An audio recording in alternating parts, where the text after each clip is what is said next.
You notice it in small moments first. A grocery bill that feels heavier than it used to. A rent increase that arrives quietly, almost politely.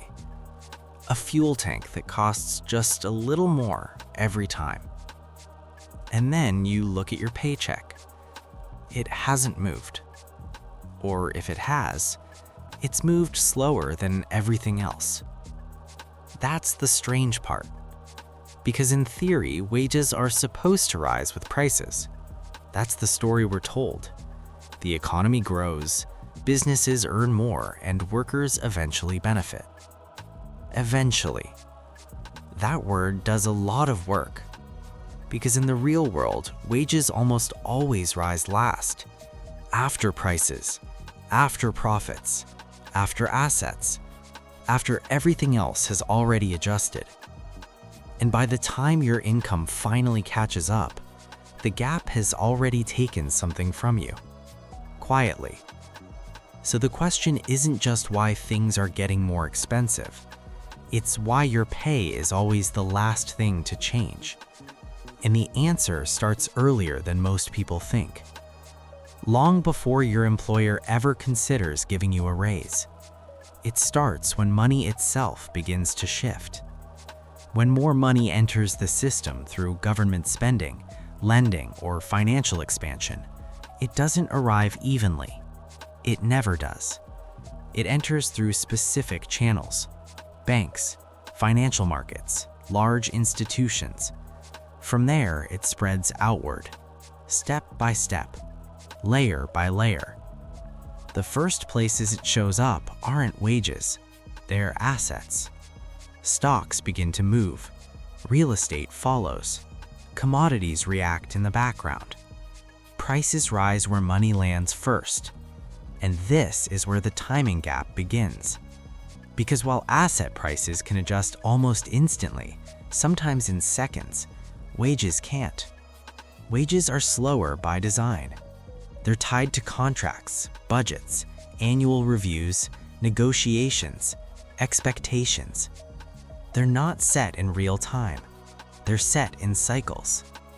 So while money is already moving through the system, changing prices and shifting value, your income is still waiting, locked into the past.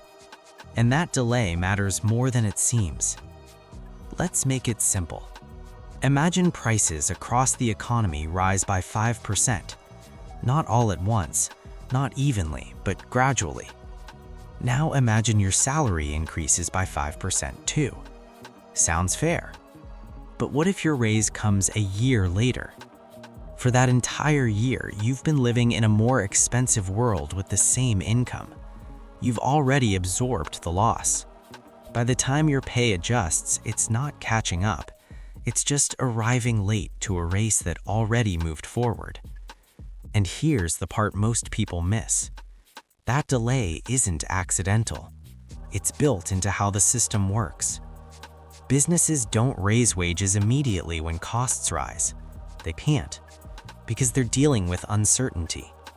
If energy costs spike, they don't know if it will be temporary. If demand shifts, they don't know if it will hold. So they wait. They watch. They adjust cautiously. Prices, on the other hand, are flexible.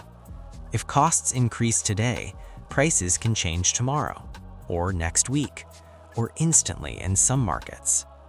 That's the asymmetry. Prices move fast, wages move slow. And in between those two speeds, there's a gap. That gap is where purchasing power gets lost. But there's another layer, and this one is less obvious. When businesses experience rising costs, they have choices. They can absorb the cost, they can reduce quality, or they can pass it on to consumers. Most choose the third option, because survival comes first. Margins matter, cash flow matters. So prices adjust upward, revenue increases, and in many cases, profits can rise before wages do. Not always, but often enough to matter. Which creates a strange dynamic. Companies appear to be doing well. Markets reflect that. Stock prices rise.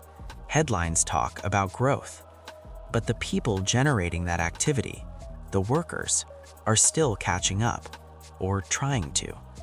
And this is where frustration builds. Because from the outside, it feels inconsistent.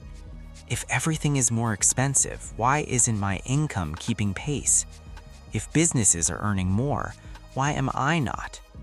The answer isn't just greed, it's structure. Wages are one of the stickiest parts of the economy. They don't move easily. Employers are cautious about raising them too quickly because once wages go up, they're hard to bring back down. There's no discount season for salaries. So adjustments happen slowly, deliberately, sometimes reluctantly. And that creates a built-in lag behind rising prices. Now add another factor, bargaining power. Not all workers have the same ability to negotiate higher pay. Some industries adjust faster, others take years. Some workers can switch jobs and reset their income. Others are tied to roles, locations, or conditions that limit that flexibility. So even when wages do rise, they don't rise evenly, which means the delay and the loss hits people differently. And over time, that compounds. Think about it. If prices rise first and wages follow later, then each cycle creates a small transfer of purchasing power away from income earners. Not in a dramatic way, not all at once, but gradually, like a slow leak. You don't notice it in a single moment. You feel it over months, over years. A little less saved, a little more spent, a little tighter each time. And here's the irony. Even when your income finally increases, it can feel like progress. A raise, a promotion, a higher number on paper. But if that increase is simply catching up to what you already lost, then it's not really a gain. It's a delayed adjustment, a correction. And sometimes it doesn't even fully catch up, which means you're still behind, just less visibly. Zoom out far enough and you start to see a pattern. Money enters the system. Asset prices move first. Businesses adjust prices next. Consumers feel the impact. Wages respond last. Always last. And in that sequence, timing becomes everything. Because being early in the chain means you benefit from change. Being late means you absorb it. And most workers are positioned near the end. Not because of failure, but because of how the system is structured. So when people say wages are rising, they're not wrong, but they're not telling the full story. The real question isn't whether wages rise, it's when, and what has already changed by the time they do. Because by then, the world you're being paid for isn't the same world that existed when your salary was set. Prices have moved, costs have shifted, value has been redistributed, quietly. And the adjustment you receive is simply trying to catch up to a moving target, one that rarely stands still long enough to be fully reached. Which leads to a deeper, more uncomfortable thought. If wages are always reacting, if they're always adjusting after the fact, then they're not really setting your standard of living. They're following it, and sometimes falling behind it. So the next time your income increases and it feels like relief, pause for a second. Look around. Ask yourself not just how much more you're earning, but when that increase arrived, and what had already changed before it did.